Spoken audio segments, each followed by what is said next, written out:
There's the cloud.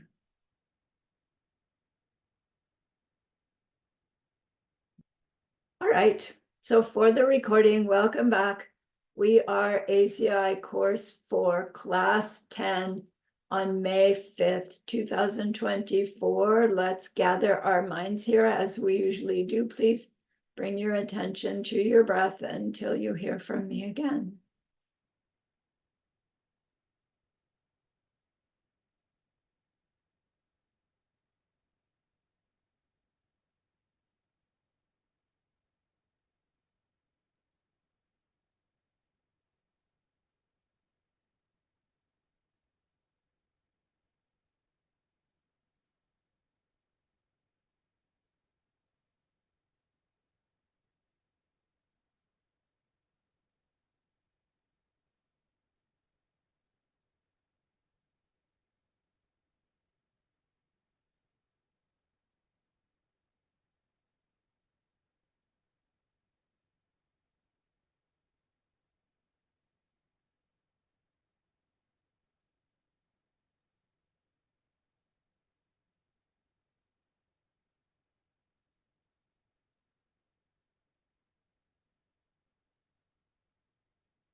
Now bring to mind that being who for you is a manifestation of ultimate love, ultimate compassion, ultimate wisdom,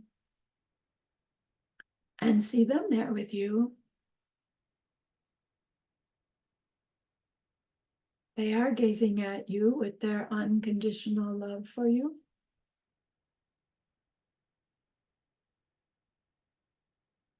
Smiling at you with their holy great compassion.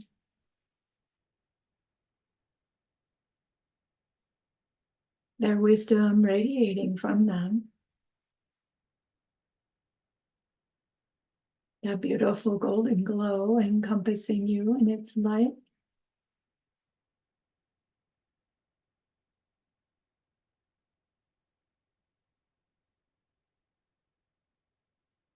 And then we hear them say, bring to mind someone you know who's hurting in some way.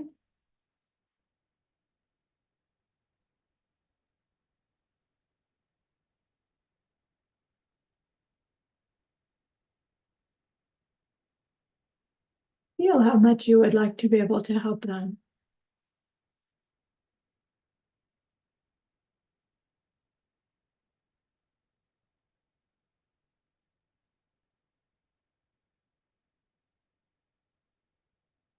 Recognize how the worldly ways we try fall short.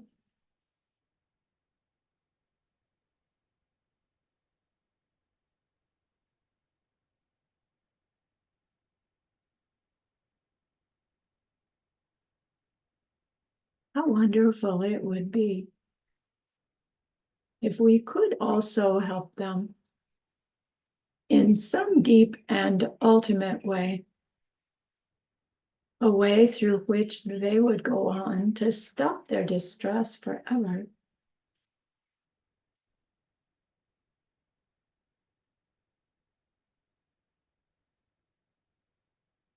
We're learning that that is possible.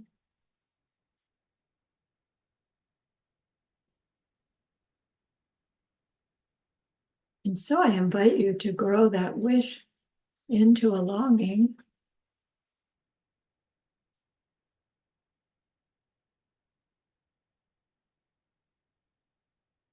And that longing into an intention.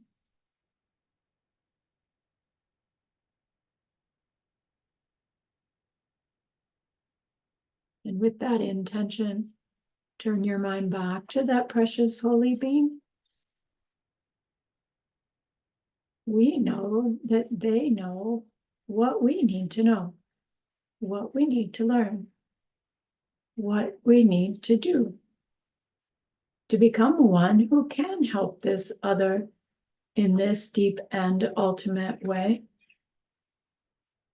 And so we ask them, please teach us that.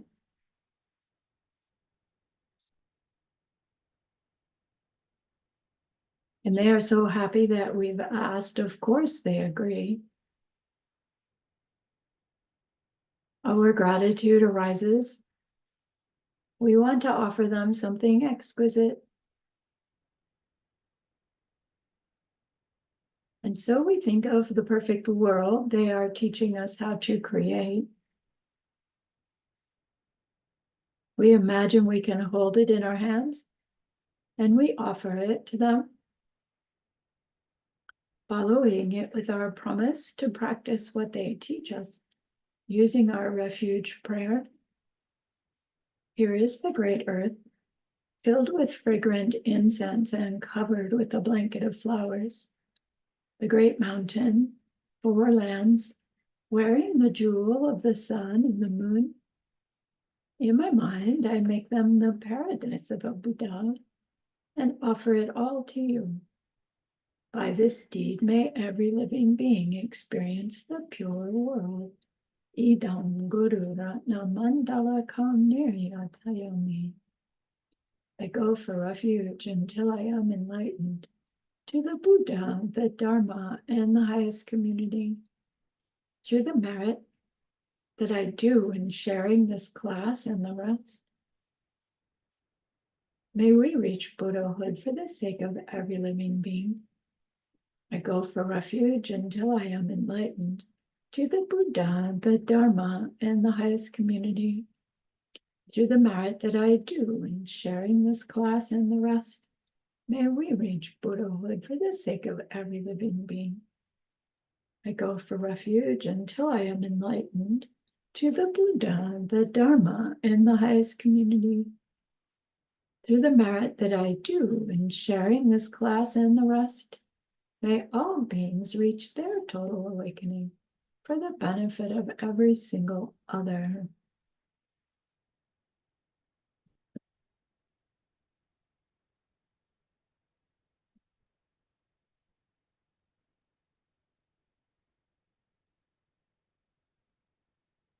So in last class, we talked about why it is that the various elements in the form of the sense powers, the elements that make up the sense powers, are not the unique cause of the mind. And quite why they changed the argument from material cause to unique cause, I'm not so sure. We had already established that the elements can't be the material cause of the mind for a variety of reasons. And now we're saying those same elements, as they make up the sense powers, if they couldn't be the material cause of the mind before, they still can't be. And we already established that the sense powers themselves can't be the material cause of mind. And so this is just addressing that belief by the audience that the body tissues make the mind. And he's helping us look at that in a little different way.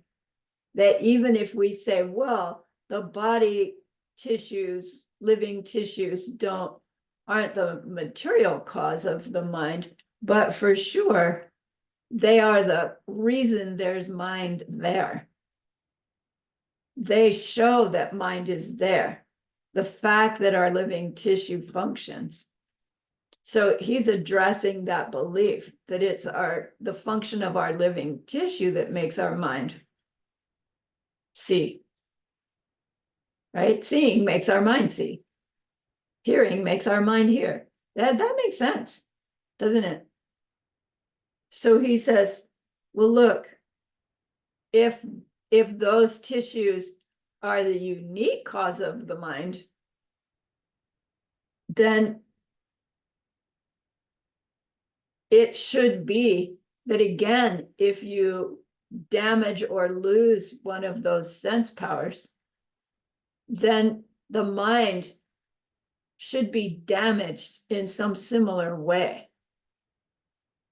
And although if you damage or lose your elements in the form of living tissues that are the factors, unique cause for the mind's ability to know a seeable thing, you lose the seeing of things, but you don't lose the mind's ability to see things. If you were to have eyeballs that worked again, your mind would be able to see again. So to lose the sense matter doesn't make the mind be less. And if they were the unique basis of the mind, then losing them, the mind would diminish in some way, and it doesn't. And then he turned the argument around and he said, look, in fact, the mind is the basis for the sense powers rather than the other way around. He's still not saying the mind is the material cause for the sense powers, because that's not true.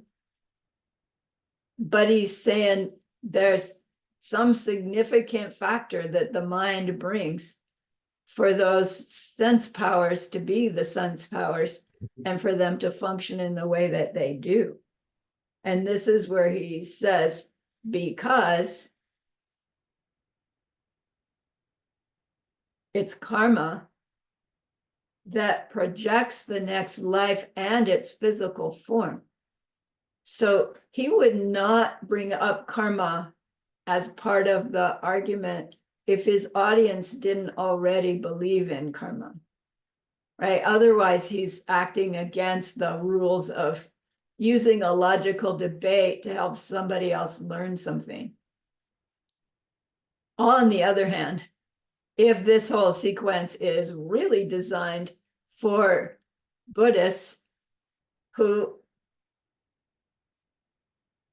believe in past and future lives but don't really know why, then this sequence is giving us a method of looking more specifically as into why it must be true that we have lived before and we will have lives after this one.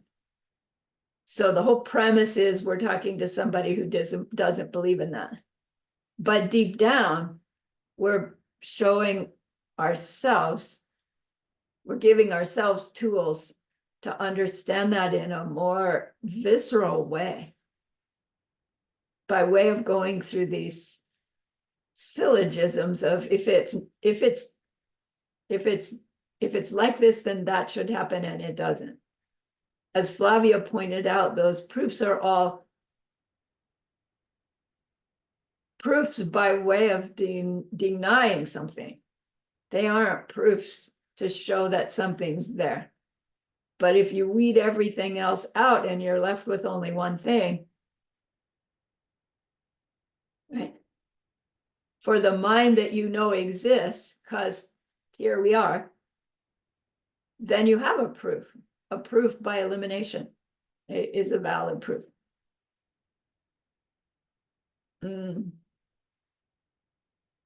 So why is the mind considered the basis for the sense powers rather than the other way around? Because it's karma that projects the next life and its physical form, which is the sense powers. And what's karma? Movement of the mind and what it motivates. Right? So karma is mind. So when we say karma is what pushes the next life and its form, it's mind that pushes that. Then what keeps the mind going in this life? If we're part of the mind comes from the body, people, Well, we say it's the ongoing neurons firing that makes my mind keep going. Because when those neurons stop firing, it's clear that the person for whom the brain stops firing is now dead, and they are not thinking anymore. They're not aware anymore. According to whom? The living one seeing them. We don't really know, do we? But we think we do, because they're not responding to us anymore. So his argument, or his explanation, more than argument here, is it's mental karma from the past that causes the mind to continue even within this life. Karma, karma, karma, karma, movement of the mind. When our past karma for this life is gone, this life is finished. The body stops, the senses stop. The mind moves again. And they call it throwing or projecting the next life, which isn't in the next instant. It takes time for that to form up into the next life, but the mind goes dit, dit, dit, dit. Whether the mind's going dit, dit, or karmic seed from here pops in and then another one pops in, the experience is mind is going dit, dit, dit, dit, and it's gonna continue to do so. Yes, we saw. Lama, I have many questions about this class, that class, but I Yeah, don't know so we if can't address them all, or we won't finish this class, but if there's, okay, maybe this one about the this what you are saying, that the mind, the cause of the mind to continue is the karma. right, I have to talk a bit because I am with my husband's family's house. But then in the other question is asked what projects us in the next life. And then it said also that in the moment of my death, whatever seed ripens is the one that projects the next life. This implies to me that my mind now is generating the next instant of my mind in the next moment. But it's not like that, because then, you know what I mean? Like, if it says at the moment of death, the critical seed is the one before we die, right. it implies that the seed at that moment is creating, of the mind of that moment is creating the mind that is going to happen after. Well, the seed But that's this is ripening not the now case. is, the seed that's ripening now is creating that moment of experience. That Of seed this, wasn't planted the moment before, but but the before seed not was in there. immediate, but not the moment before, immediately before. Like what I am thinking now is not coming from the instant just before. It's coming from some seed in the past, who knows when, that is ripening now, correct or not? The seed was planted previously, and it's ripening now into this moment of experience. And another seed planted long ago is ripening now into the next moment of experience. So the one that ripens at the moment of death is going to be a seed from before, but it ripens into the next moment of experience.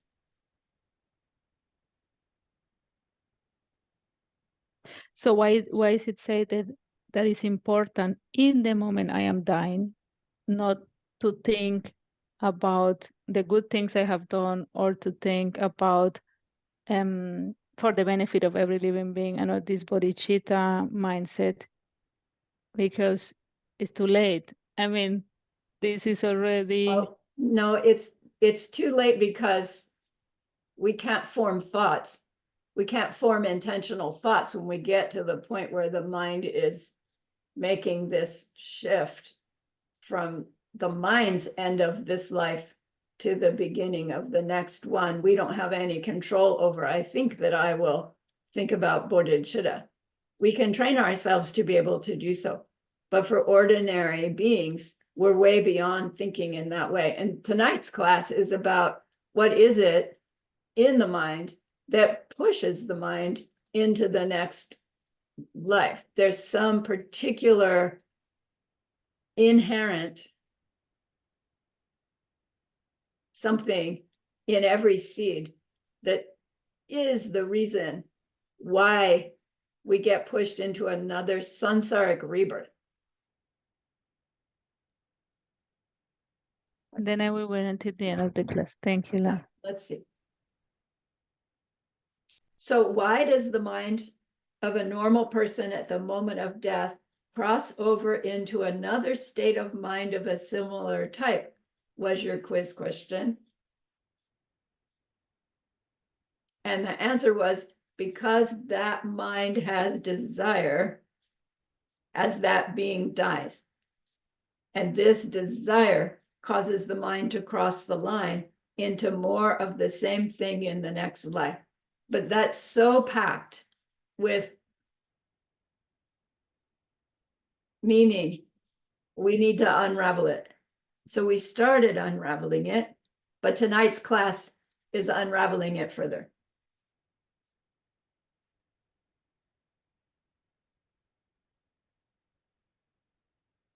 We were at his proof number 10, the main proof of future lives. Consider the mind of a normal person at the moment of death. Their mind will cross the line into a future mind because the state of mind at death has desire. So I think we had already established that what he means by a normal person is any being less than arhat, which is interesting. And then what that means is anyone who has not yet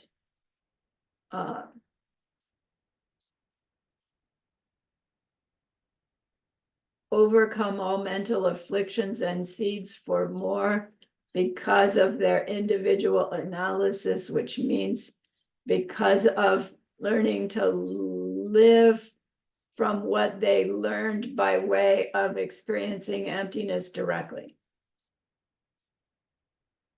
So anyone who has not completely rid themselves of their mental afflictions and seeds for more is this being we're talking about, whose mind is going to push itself into another samsaric rebirth.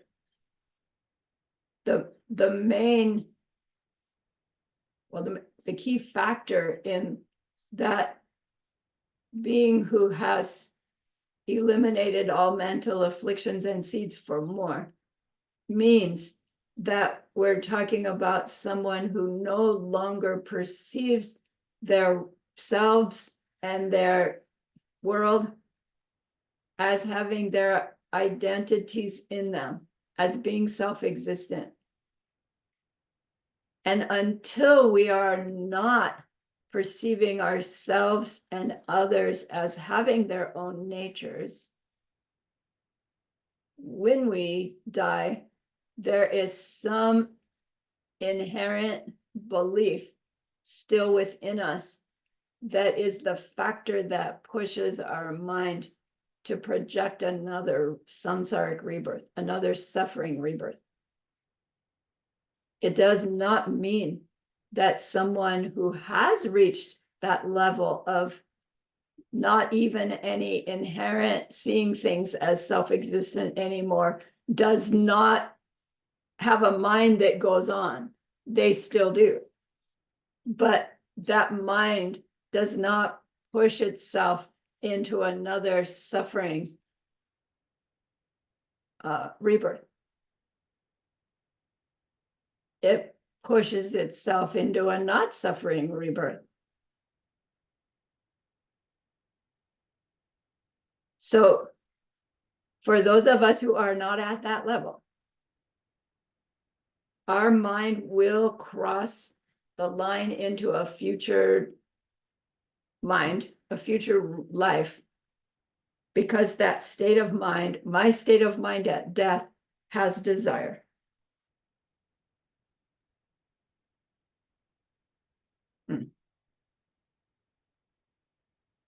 So this discussion on the surface is part of showing that our mind stream goes on. So proof of past and future lives was the punchline. But underneath, it also shows us that, gosh, if this mind is able to go through the death process without whatever that desire is that we're talking about, then maybe that thing we're calling the death process could be something completely different. You know, maybe that what the projecting karma of that mind won't be the one that forces me into another samsaric life. Maybe it'll force this one into something way better. So, like, underlying all of this is this clue as to what is it that really is the force underneath the circling of our samsaric lifetimes. And then if we look at that even deeper, where it shows us what is the force that's pushing us within a samsaric life from experience to experience to experience. It's the same force. So we get a chance to talk about it by way of digging into this 10th proof about past and future life.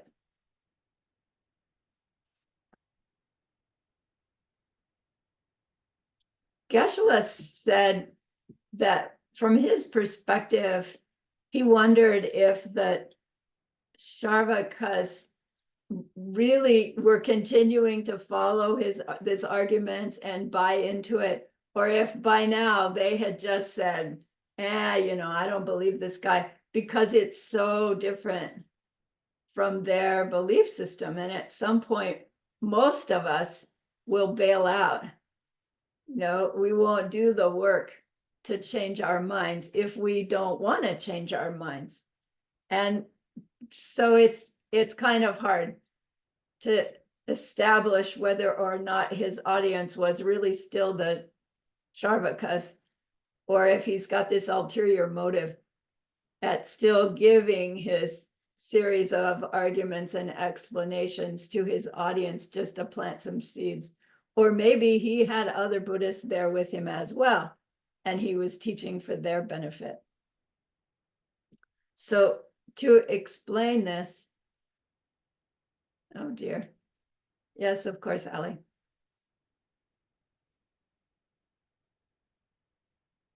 Talk to her higher mind and send her to the live. She's gone.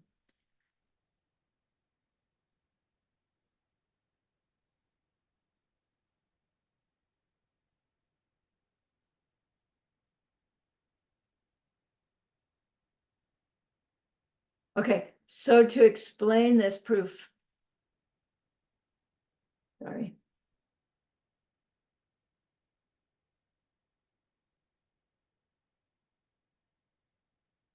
To explain this proof, we go to the Wheel of Life teachings.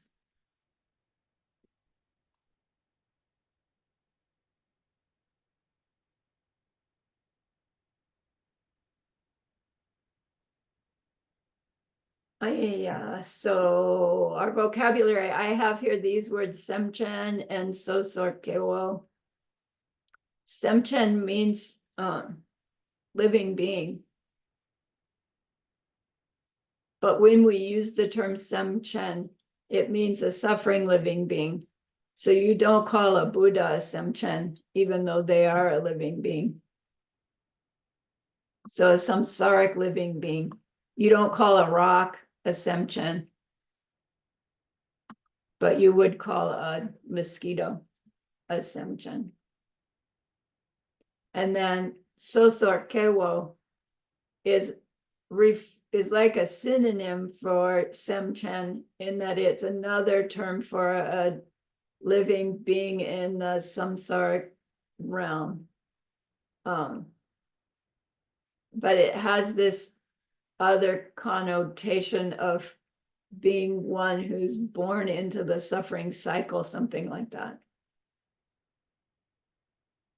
So this is the kind of being we're talking about. Then Sipe Korlo is the name for the wheel of existence. Korlo means wheel. Sipe means existence. We hear it as the 12 links of dependent origination. And I'll give a plug. Sumati is giving a class on the Sipe Korlo this coming weekend, Saturday and Sunday, I think. Through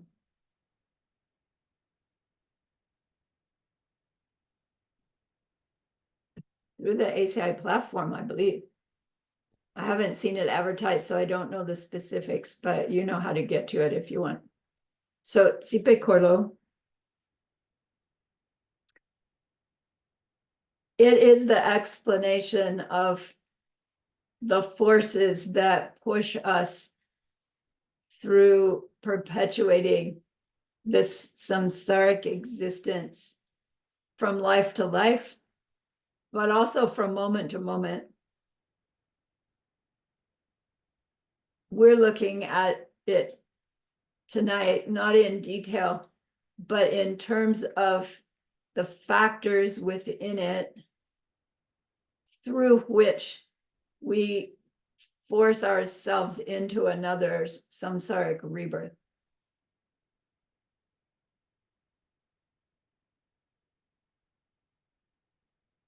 So for that, we look first to the link number 2 called Dujekile. Dujekile means the compositional factors, the things that come together to make something else, literally is what it means. But link number 2 is the making karma. They call it collecting karma, meaning the imprint in the mind when we perceive ourselves finishing some interaction, the imprint. Link number 2 is simply the new karmic seed made, a series of them always happening. The image in the wheel of life is the potter making pots, right? He's got this lump of clay and he's curving it, and then I don't, you know what potters do, making pots out of it. And that image is about the seed planting that's going on. Mostly we're unaware, unintended. There's a whole lot involved in every seed that gets planted, but it's simply the collecting of the karma. I think it's a shame that they use the same word karma for the seed planted, for the time it takes to ripen, and for it going off. This language is so precise, but they don't have a different word for the imprinted seed versus the ripening seed versus the what's happening in between. It's all called karma. And it's confusing when we're thinking about it. So Dujekile is seeds planted. Then a bunch of stuff has to happen, which are links 3, 4, 5, 6, 7. We'll get back to it. But in the process of those links occurring, we end up at link 8, which is Gepa Sepa. It means craving. Craving, the image is a guy feasting, like pigging out feasting. It stands for craving, meaning, something I want that will bring me happiness, bring me pleasure. I want it and I want more of it. So it's stronger than just, oh man, I'd like to go for a walk tonight, right? This is craving. Anybody ever had a craving? I don't seem to get them anymore, but I remember when it's like, oh man, chocolate, right? I need some chocolate, get out of my way. I mean, I was never like that, but we could take it to the extreme, right? That get out of my way, I need that chocolate. Craving.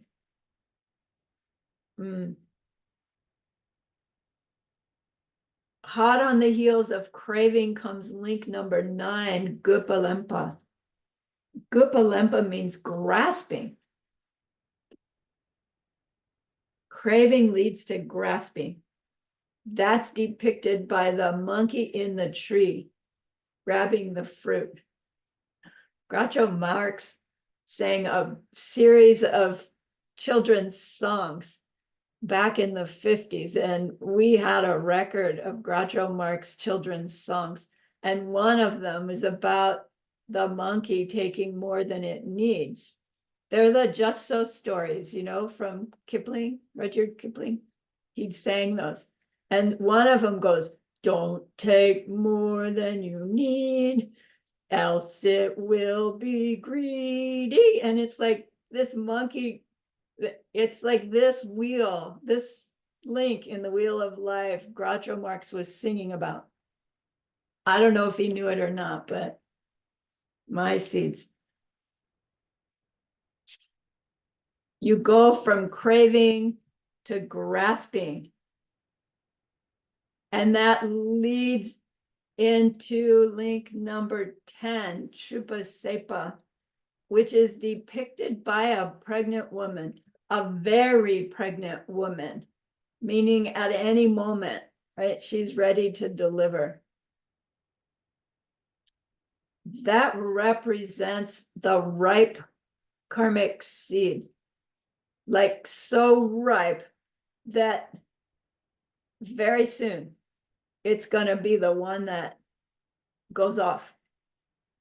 The next experience that pops up comes out of this ripening karmic seed.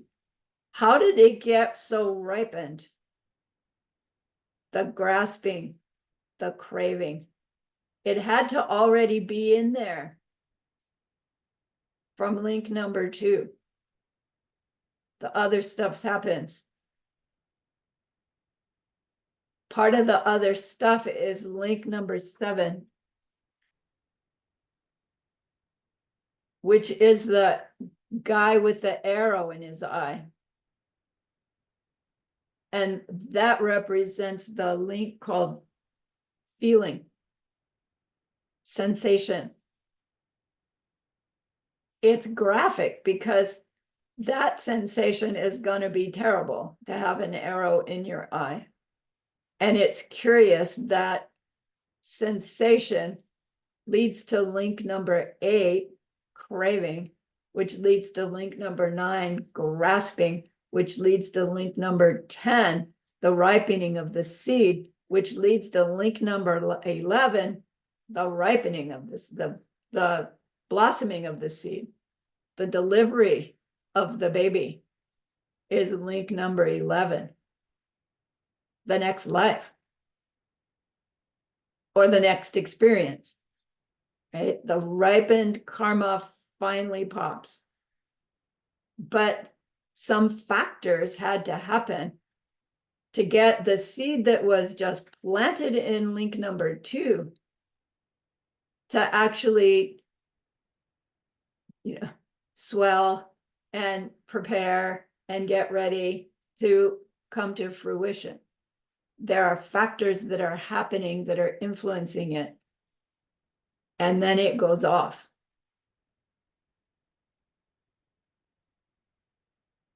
Those links before link number 7 were the links in which the formation of the physical body and the sense powers and the contact with the outer objects and the mind being aware of all of that is what's happening in links 3, 4, 5, and 6. The result of all of that is link 7 having sensation, physical sensation, as well as emotional sensation, as well as mental sensation is happening at link 7. And because of sensation, sensations are either positive, negative, or neutral. That leads to craving for more positive, craving for less negative, and craving for the neutral to become positive. So it's all called craving, even though some of it, it doesn't mean you're craving for bad stuff. But it's this craving, this emotional or mental reaction of this compelling need to do something to get more of what you want, to get away from what was unpleasant, which is more of what you want in a kind of reverse way, which is the link number 8, craving, which leads to link number 9, grasping. How am I going to get that thing? Or how am I going to push away that thing? Is still a grasping. And so we do something, right? The monkey is grabbing stuff from the tree. And those two states of mind in response to the sensation, craving and grasping, are the two factors that make those karmic seeds ripen, get plump and ready to go off. They are the triggers. No, they are the what plump up the karmic seed. And then there's a final trigger and it goes off. And that moves us from link 10 to link 11.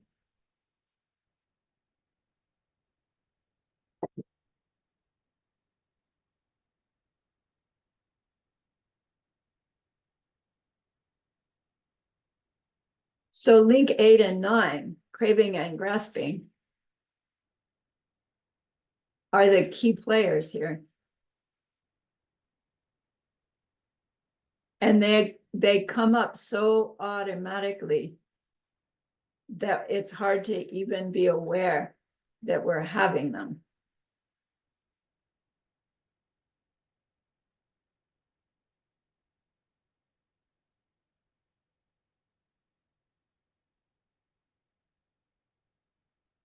There are 3 types of this link number 8 craving. And these are the 3: do-say, jig-say, and see-say.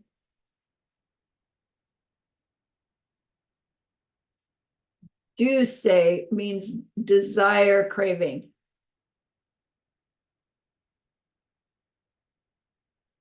What that's trying to describe is this craving, link number 8, which desires not to lose an attractive object. It's odd to be worded in that way, desires not to lose an attractive object, but it's apparently necessary to think of it that way. Jik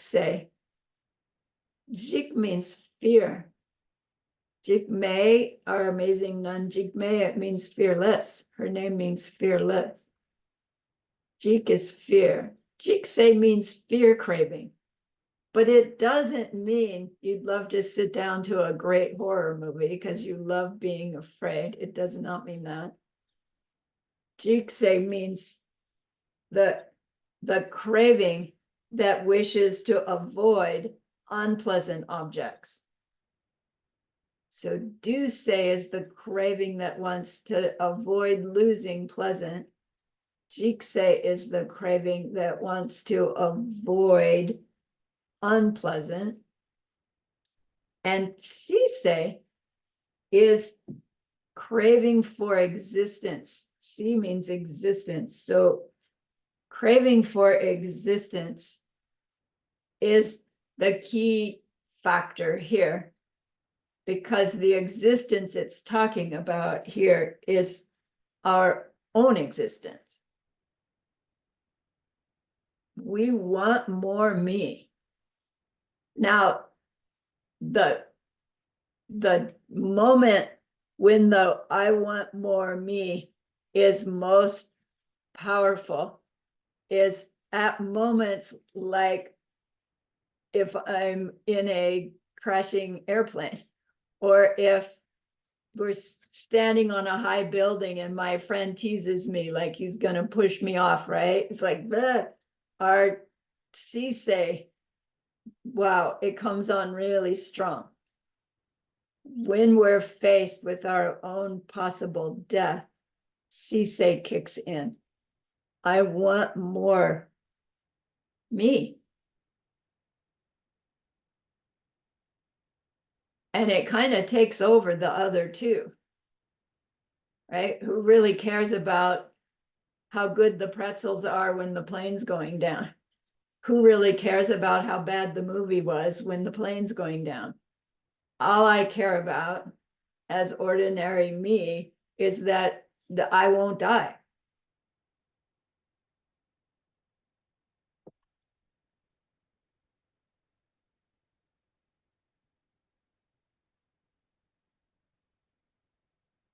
All three of these are involved in that link number 8, of course. But when we're talking about link number 8 to 9 to 10 to 11, talking about the process through which we are moving from the end of this life to the birth of a next one, the strongest craving that's kicking in is this sise, more me.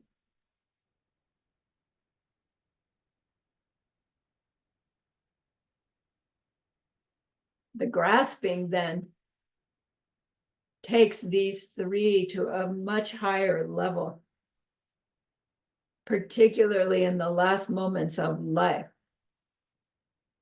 So by the time we get to the last moments of this lifetime,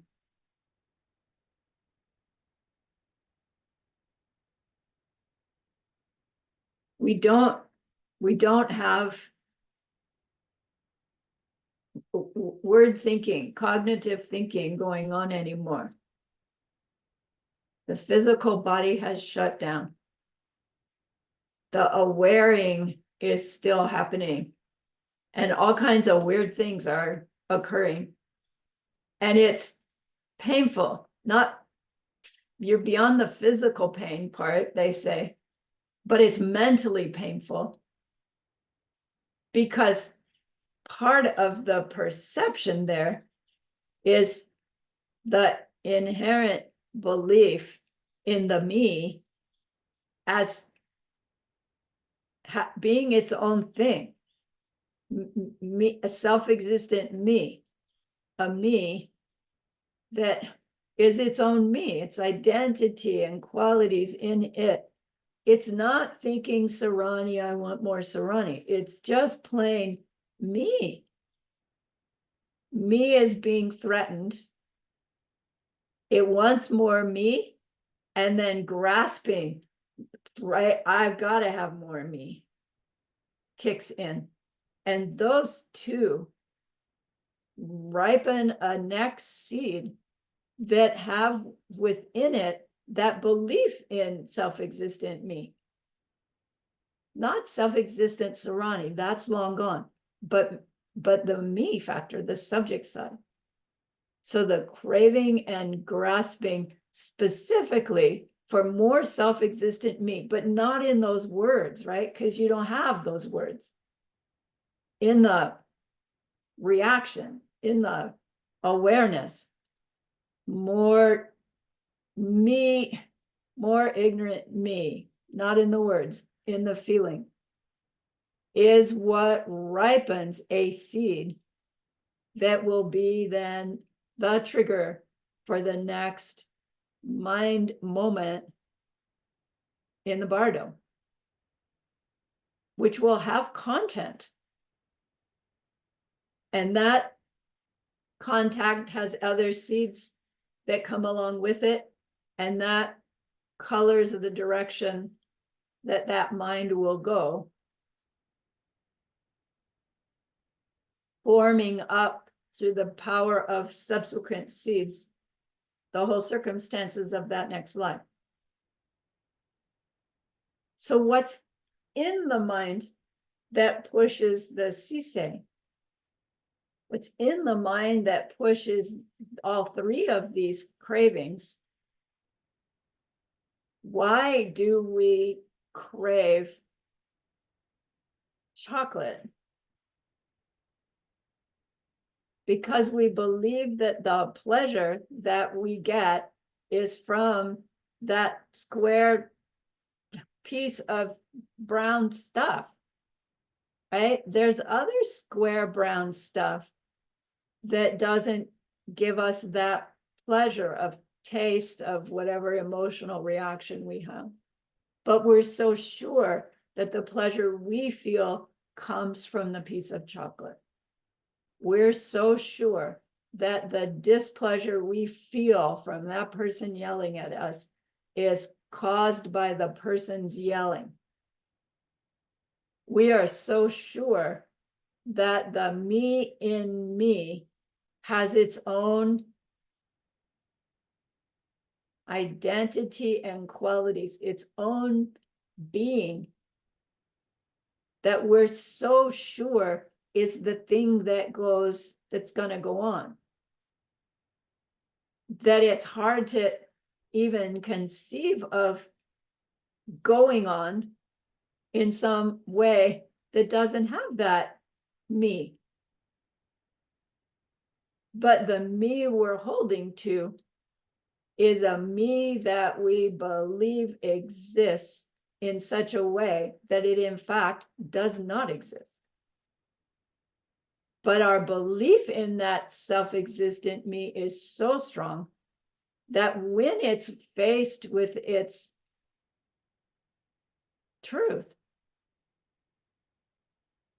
it comes out craving and grasping for more me. So as it's perceiving itself to be dying, it believes it's coming to an end. And the craving that kicks in is, I don't want to end. Not in words, right? In reaction. Our inherent ignorance is in all our seeds. That inherent ignorance includes self-existent me. And that self-existent me wants no part of facing its non-existence, which actually does happen every time we die. But if we don't, if our reality is the self-existent me, not the empty nature me, then we're threatened by that loss of self-existent me. And that threat causes the craving and the grasping that ripens seeds with more self-existent me in them. And we can't help it. It's not a choice that we have at that time.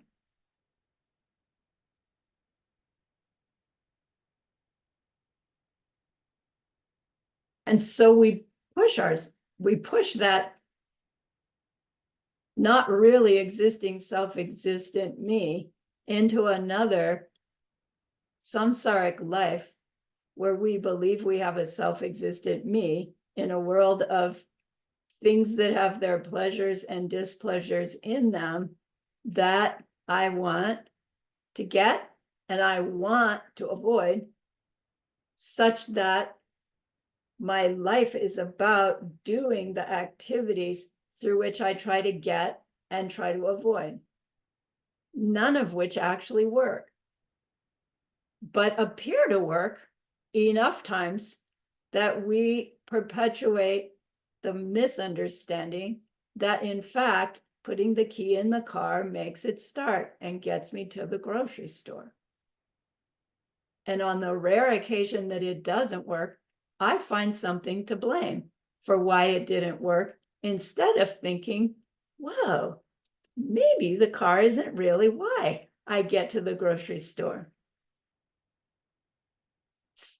Our ignorance is so strong, it's very difficult to override all the times that our actions appear to bring the result that we did the reaction intending to get. It's actually more helpful when they don't work, because then we have an opportunity to go, wait a minute, what's wrong with this picture? And start to recognize that there's something else going on here. All right, I yacked through our break time. Let's take our break. Stop share. Pause recording. Pause recording. Recording. Well, Bakchak is Tibetan, and Vasana is the seed. So Flavia was suggesting that we do have different words for the seed planted and the seed ripening, as in the Sanskrit Vasana and the Bakchak Sepa for the seed ripening. And so I stand corrected. In the teachings, we use the term karma, which is not a Tibetan word. It's a Sanskrit word.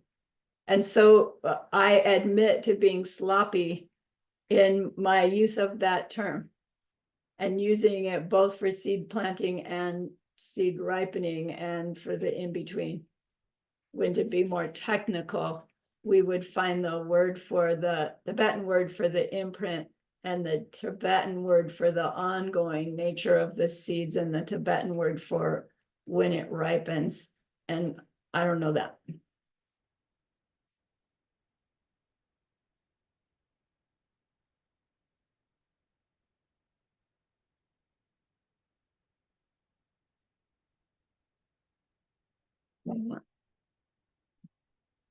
Yeah, so we're kind of back. Maybe that's why they're using the same term. If somebody wants to do their Buddhist PhD thesis on the different terms for the different levels that karmic imprints are at, that would be interesting.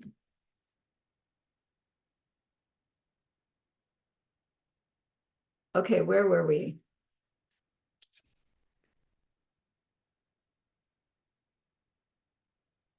I'm trying to put the pieces together into what is the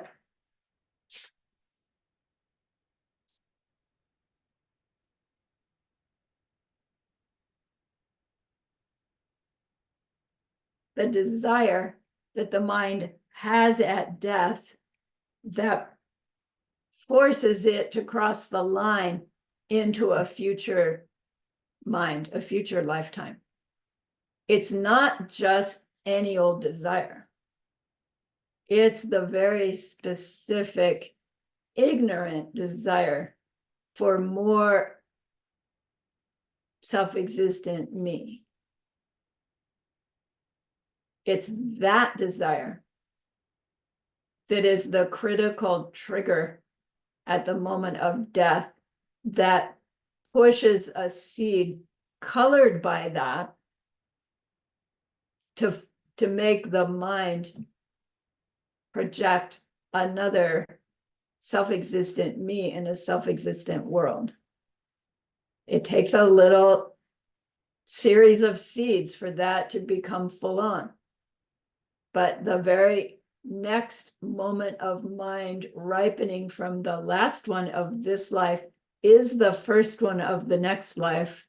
It doesn't mean it's already in the womb of the next life or already in the hell realm, but it's already headed. And the seeds ripening that are going to come up along with it are going to paint in the picture. And it takes a period of time. It takes a time in the bardo, they say, before the seed ripening fills in the whole picture of me in my next life, whether it's a mind trapped in a human womb or an animal womb or an egg or whatever that next life gets filled in to be. That they say can take up to 49 human days. But it's like you really can't even think of it in that term from the side of the mind that's going through it. There's no 49 days there, but there is like a level of seeds ripening or a number of seeds that have to ripen in order to fill in the whole lifetime. And then it's okay, lifetime is happening. It really, from that mind's perspective, I don't suspect it's like now I'm in the bardo and now I'm in the womb and now I'm being birthed. It's just like our life. It's like moment to moment to moment to moment to moment, shape shifting. And then boom, right? You're a human baby with breathing. What were those three? Sense organs and Living mind tissue. reaction, right?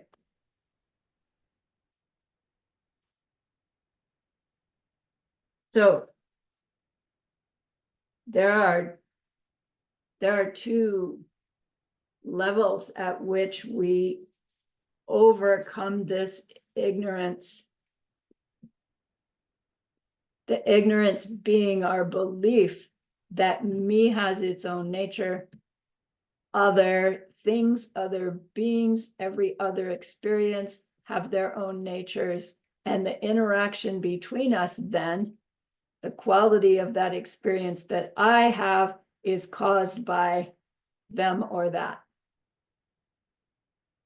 And thus, I want, I don't want, I act to get, to avoid, I expect my action to work. If it doesn't, I'll still blame you. If it does, I'll blame me, right? And we perpetuate the mistaken cycle in that life and from life to life. There are two levels of that misunderstanding. One is called innate and one is called learned. The innate belief in self-existence means it's the belief in self-existence that we're born with, meaning, right, it's inside our seeds, it's inherent in our seeds, because we believed in self-existent me, self-existent other when I did the deed that made the imprint. Since forever. So all my seeds have this belief factor in them, which means every seed ripens, perpetuates that belief factor, which is why it's so hard to overcome override intellectually. Hours and hours of hearing it again and again, our friend the pen thing, thinking about it again and again, trying to meditate on it, and getting to the point of being so frustrated that you can't get it, that you can actually get it. And over again. And it leads us through to finally our direct experience of the absence of that me in me, things in them,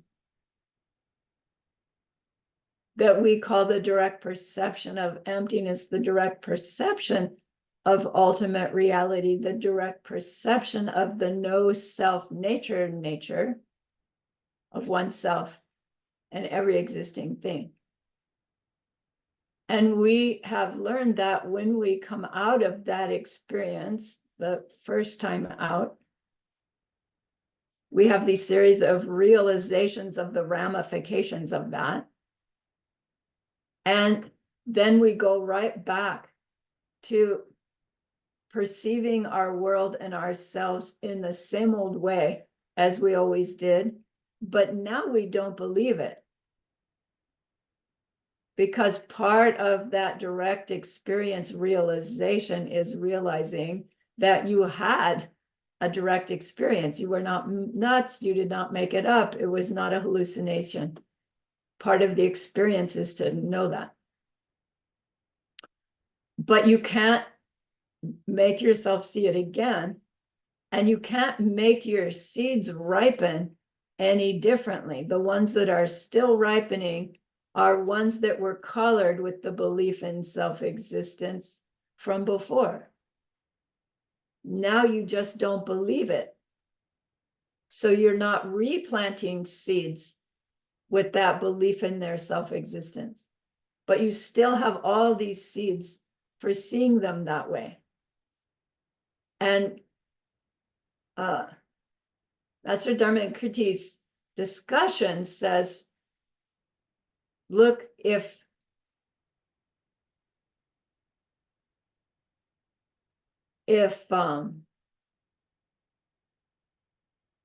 ignorance is the main factor in pushing our mind from the end of one life into the beginning of the next one, then shouldn't it be the case that someone who no longer believes in their self-existence, even though they still experience themselves that way, wouldn't that be enough to block their mind from forcing another samsaric rebirth? Right? And it seems like it should, except that even for the Arya, when they get to that point of end of this life, they also are not necessarily at the point where they can be directing their seeds to ripen. So they will ripen, they will still have this self-existent me, wanting more self-existent me ripening, even though they don't believe in the self-existent me, it's still coming out of their seeds that are ripening. And that's still enough to force a projection into another samsaric rebirth. They say, however, that forced rebirth will be a good one. It will be one still in the Dharma. It will be one where you have your needs met. You will meet the teachings right away. You will have another direct perception of emptiness fairly early in life, right? You'll continue on your path, versus those who have not reached the point where you no longer believe in your self-existence, even though you feel it moment by moment. Our seed pushing may or may not go into a lifetime still in the Dharma, right? Where all our needs are met, etc. It depends on the pool of seeds that we've got. Which, if you recall, when we did the death and the death awareness meditation practice, and we said, oh, only the Dharma will help me at the moment of death, it was because the Dharma is what taught me how, what deeds to give up and what deeds to take up. Meaning, work on purifying my negatives and planting as much goodness as I can, so that I can sway the vat full of lottery balls in my favor. If the lottery balls are mostly black and you have a few white ones and you want a white one to pop at the moment of death, the likelihood is remote that we'll get a white one. But if we pull out the black ones and put in lots of white ones, so that now we've got more white ones than black ones, the likelihood of a white one popping is better, right? Keep pulling out the black ones so that all you've got are white and a few little gray ones, and you've got really probably nothing to worry about going through death. You're going to get a good life, a good circumstance. Even before we've seen emptiness directly, we can try to fill our lottery ball full of white seeds because of what we know and how to do it. That all of those white seeds will still have self-existent me in them, however. So we're still going to get pushed into another samsaric rebirth. But that wouldn't be altogether bad if your white balls could be human, right? Another human in the Dharma, right? So we plant seeds trying to sway our lottery ball accumulation in that way. It's not until we overcome the innate belief in self-existent me that we are no longer in a position where we will be forced into another samsaric rebirth. We don't clear the innate seeds until we've gone through the path of habituation, clearing out those seeds from when we believed in self-existence and not reacting in a way that replants them, which you can't once you're an Arya. So it's not until reaching Arhat level that we will no longer be pushed into a samsaric rebirth. Does that mean that at the moment of death then of an Arhat, then their mind just disappears? No. It's still gonna ripen another seed from wise craving and wise grasping. A Buddha wants to stay a Buddha. A Buddha wants everybody to be happy. A Buddha wants people to avoid their suffering. They see directly how unnecessary it is. Buddhas still have movement of the mind and what it motivates. But it's not karma. They call it merit. When you have no belief in your self nature and are aware of that as you are perceiving yourself do something to another whose self nature you don't believe in either, then the seed that's planted is not called karma. It's called merit. It's still an imprint, right? Aryas are still having ripenings and imprinting their mind. Arhats are still having ripenings and imprintings. Buddhas are still having ripenings and imprintings, although it's all at the same time. I don't quite get that. It's not that the process of seed planting, seed ripening ever stops. It's the ignorance within the seeds that ripen into the ignorance within the subject side, believing in the nature of the object side, that makes me believe that what I do to get that pleasant thing is what brings me the pleasure I feel. That ignorance is the basis of the turning of the wheel that we call samsara. There isn't a samsara that we're born into and die out of. It's these ignorant seeds ripening, planting, ripening, planting, ripening, planting, that color our experience as samsara, suffering, because nothing really works the way we think it does. And so we're constantly disappointed or wanting for more or being hurt or hurting another, all because of this misunderstanding that believes the pleasure is in the thing. The displeasure comes from the thing. And me, the one who deserves that pleasure, deserves to not have that displeasure.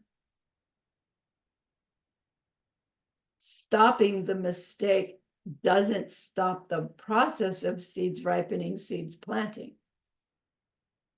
It changes what we are willing to see ourselves think, do, and say towards another in order to create more of the pleasure that we want and create less of the displeasure that we don't want. When we get it right, we're no longer blaming the other for the pleasure or displeasure. We're creating the pleasure and displeasure, right? We shift from being this kind of being to being this kind of being. And when we're still not like able to relate to this kind of being, we think, well, as long as I'm being like this, I'm not ever going to get my needs met. I'm not ever going to get what I want because I'm always giving away, giving away, giving away. And to have that question, that conundrum, which I have myself, is an indication of our ignorance. Because deep down, we still believe, I want the donut because the donut has the pleasure that I want. And so I'll give donuts away until I'm blue in the face because the donut I'm finally going to get is going to be the source of my pleasure. But it's not. Well, so then why do we give donuts to anybody? It's a good question. Because within our sphere of ignorance, donuts seem to give somebody some pleasure. Do they really? No. Do they appear to? Yes.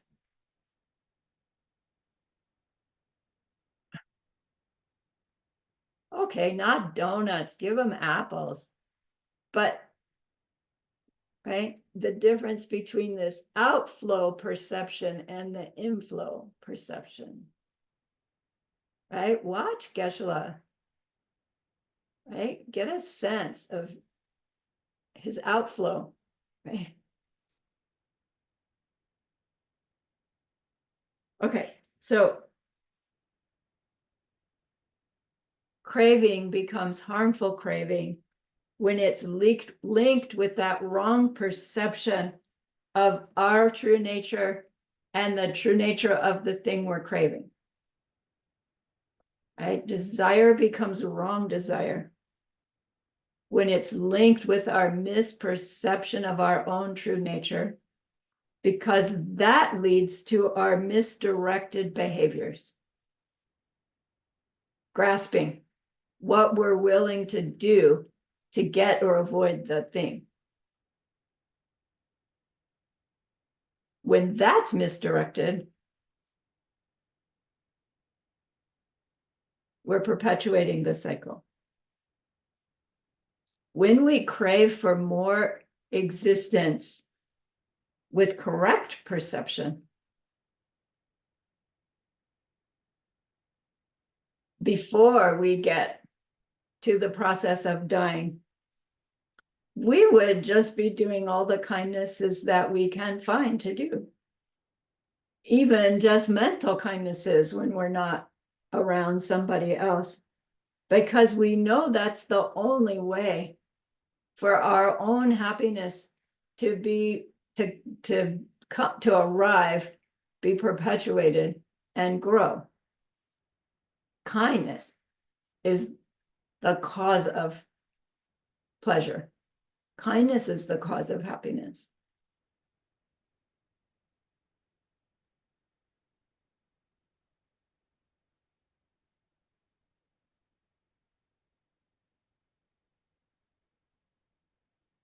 Geshe-la said, once we're doing all the right things, like once, out of cold, hard logic, like even before seeing it directly, but out of cold, hard logic, there'll come a day when we'll be forced by our karmic ripening to see ourselves as totally enlightened beings. Just like we're being forced to perceive ourselves now in the way that we are, we will be forced to perceive ourselves as totally enlightened. When the seeds that we have, like, that's what they're the seeds of. So there are 4 ways. Lisa, let me finish this last bit, but don't lose it, okay? There are 4 ways that we can perceive ourselves. And of those 4 ways,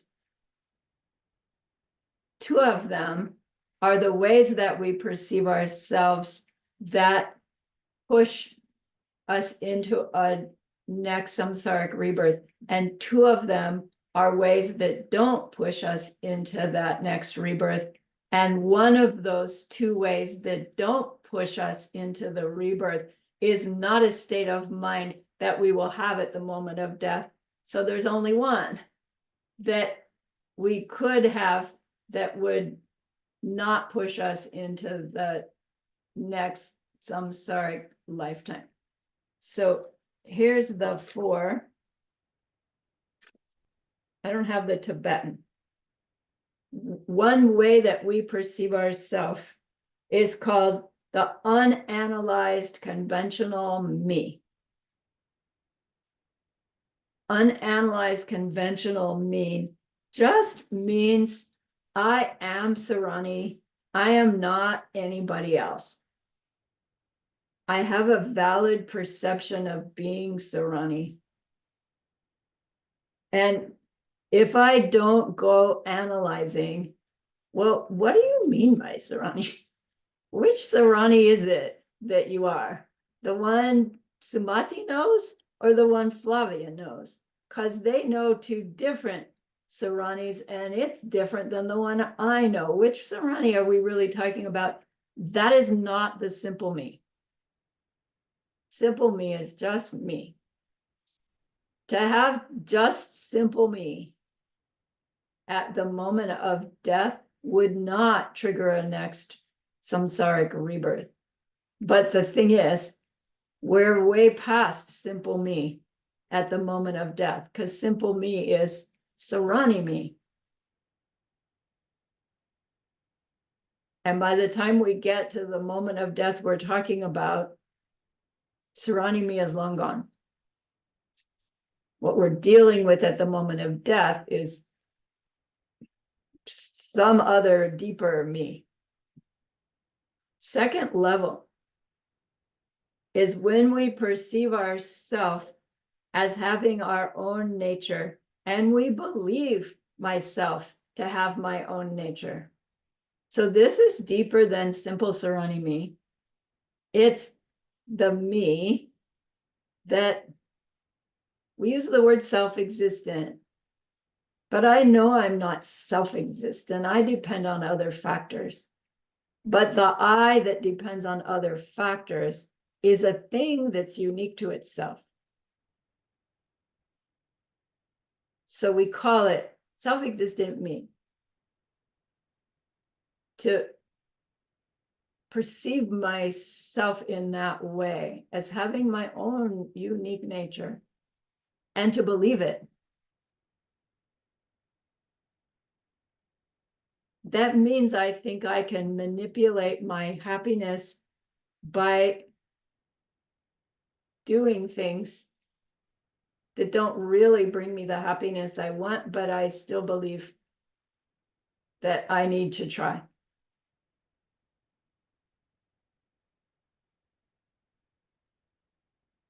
The third level of perceiving oneself is the level of someone who has had the direct experience of their own lack of self-nature. So an Arya, when they're out of the experience, they still see themselves as self-existent, meaning not see with your eyeballs, but hold yourself to be that same unique, independent being. You just don't believe it anymore. They know their perception of themselves is incorrect. And so they no longer collect karma, as I said before. Their link number 2 is happening differently. They are still making mental imprints, but it's not called collecting karma because they are not creating new seeds for more samsara. Then the fourth level or way of perceiving oneself is the way someone who no longer perceives themselves as self-existent and so obviously doesn't believe that they are self-existent. So this level of self-perception would be either Arhat or Buddha.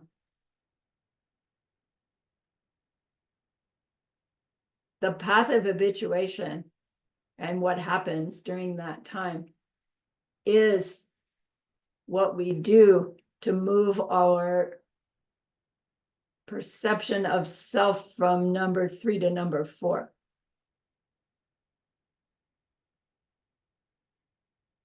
So which of these 4 will push us into a samsaric rebirth?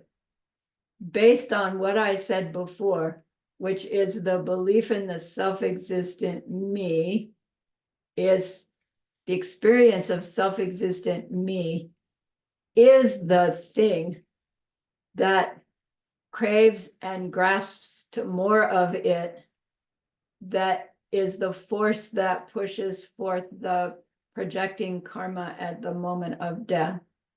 Based on that, which of these 4 must be involved in pushing that samsaric rebirth? Yeah, I have 2 and I have 3, right? And that's correct. Level 2, self-existent me, believe in self-existent me, that's a samsaric being dying and being pushed into samsaric being again. Arya is third level understanding. They still have the innate seeds for self-existent me. And that's enough for at that moment of death to push another samsaric rebirth. An Arya is called stream enterer, which means they've entered the stream to the end of their samsara, but they're still in the stream. Then will reach a level that's called once returner, which means you'll be Arya on your path of habituation, but you've made so many of your lottery balls pure white that you're going to get pushed only one more time into a samsaric lifetime. And it's going to be with all the circumstances you need to complete your spiritual path. And then you reach the level called nonce returner, no returner, which means no more samsaric rebirth, but does not mean no more rebirth at all, meaning no more life at all. It does mean no more rebirth in the sense that you don't get born into your next life as a end of a non-returner. You don't say that a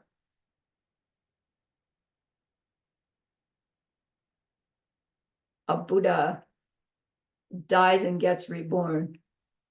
They may change their emanation or their manifestation, withdraw it, manifest it someplace else.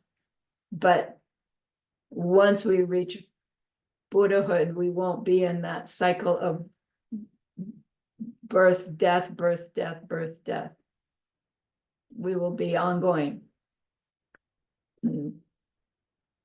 Okay, so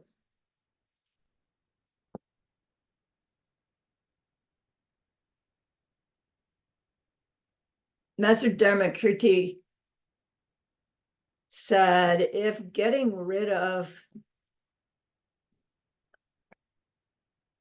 just any kind of wrong view, here, just for the blessing of the Tibetan Langchik Kepa Mapang Chir Dong Na Ang Sipa Gala Yu. It means if getting rid of any kind of wrong view could stop rebirth, then at the beginning of the path of seeing, we wouldn't have to take rebirth. And that's not true. Aryas, our stream enterers, they still will take rebirth. Arhats don't take samsaric rebirth because they don't have the ignorance that propels the desire, the craving, and grasping that trigger old karma to ripen. They still have seeds from having perceived things as self-existent. Those are now obstacles to their omniscience, but they have insufficient craving and grasping to trigger those seeds to ripen. And they set about to damaging those remnants until they're no longer obstacles to omniscience. So the desire in the original statement that our mind, it pushes itself into more samsaric rebirth because of desire. The desire refers to this very specific desire that a self-existent me wants more happiness and doesn't want to end. It's not wrong to want more happiness, but it's thinking of ourselves in this self-existent way that pushes the craving and grasping that triggers the more existence, more samsaric existence.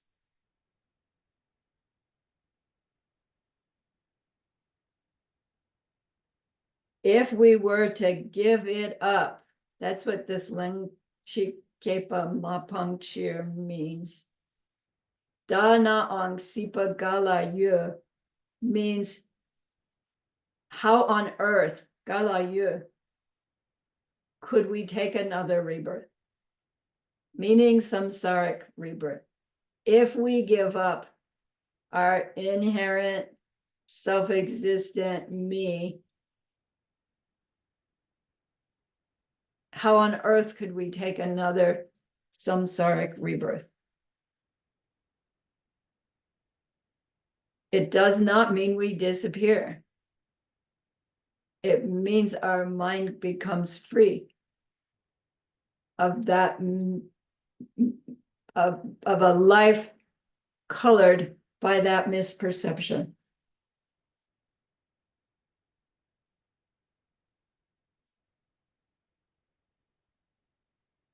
The desire means the desire for self-existent me not to end. And that desire for self-existent me not to end karmically causes me to have another perception of my mind, which goes on to perceive itself behaving in ways that it thinks will bring it happiness, but in fact are perpetuating its suffering and its wrong view. Self-existent me is the underlying factor. Get rid of that, and it stops the whole cycle. So even when the cycle says ignorance, the first link is ignorance. It's specifically this ignorance that believes in this self-existent me. And from that comes all the rest of it.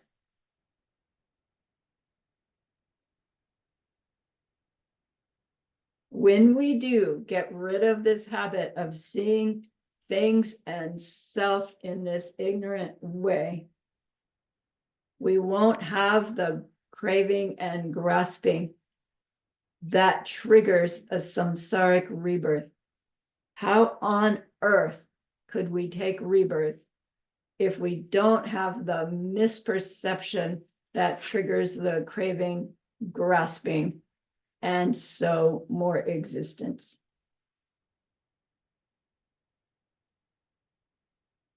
Ta-da! Sa, he says, self-existent me. But it's not like we can go, oh yeah, logical, okay, no more self-existent me. Like, try it. And in the next instant, somebody says something and you go, what? Right? Oh, whoops, self-existent me in charge again. So it's not an easy thing. It's not up to our decision to stop holding ourselves as self-existent. But it's a process. And the very fact that you have the seeds ripening to hear it said is a huge, huge goodness. And those seeds are planted along with the many others that you've been planting in this coursework, and those seeds are growing. And presumably you're tracking your own behavior and choosing kindness when you can over other old habits, and making some changes and seeing some changes in yourself that indicate that, in fact, some of this is sinking in. And those little bits of changes that we might be seeing are huge, huge leaps forward, even though they seem like tiny little things. And they're worth adding to your rejoiceables list and saying, I'm happy that time I really didn't react negatively when the stuff jumped out of the mixer and got all over the kitchen cupboard. To remember those little bits of times when we really didn't react in the same old way and be happy about them is like the positive factor in this chain of craving and grasping, right? Adding to our good seeds by being happy about them and wanting to do more of them is a positive version of craving and grasping, right? That will help us be able to make those kinder choices in the future. all of this is a process or a dance or a game, or right, however you want to think about it. It isn't something that just shifts in an instant necessarily. But we're growing our ability to put the pieces together. And that's a great, great goodness.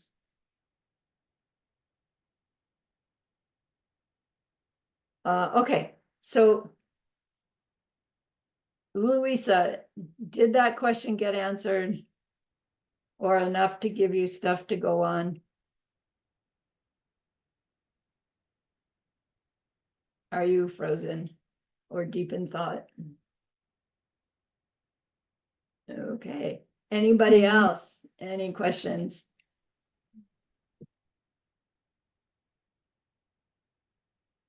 Going once, going twice.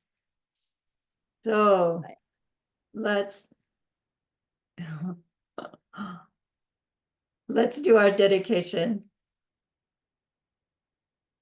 So remember that person we wanted to be able to help.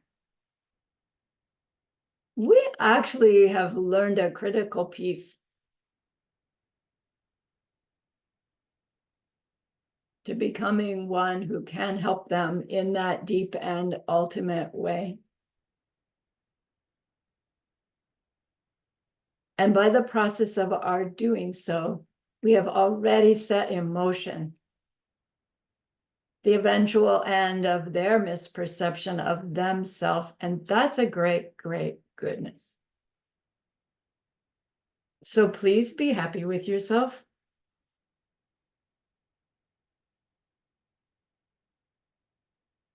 And think of this goodness like a beautiful glowing gemstone that you can hold in your hands.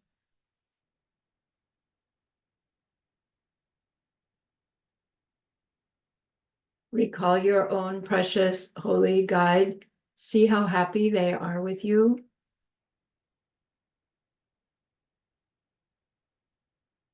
Feel your gratitude to them, your reliance upon them. Ask them to please, please stay close, to continue to guide you, inspire you, help you. And then offer them this gemstone of goodness. See them accept it and bless it. And they carry it with them right back into your heart. See them there, feel them there. Their love, their compassion, their wisdom. It feels so good. We want to keep it forever. And so we know to share it by the power of the goodness that we've just done. May all beings complete the collection of merit and wisdom, and thus gain the two ultimate bodies that merit and wisdom make. So use those 3 long exhales to share this goodness with that one person. To share it with everyone you love.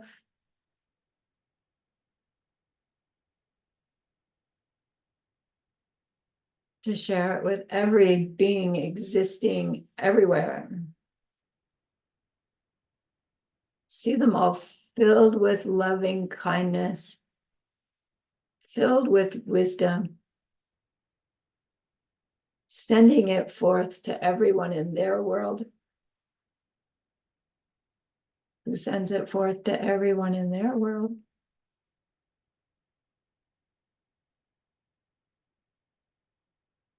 And may it be so.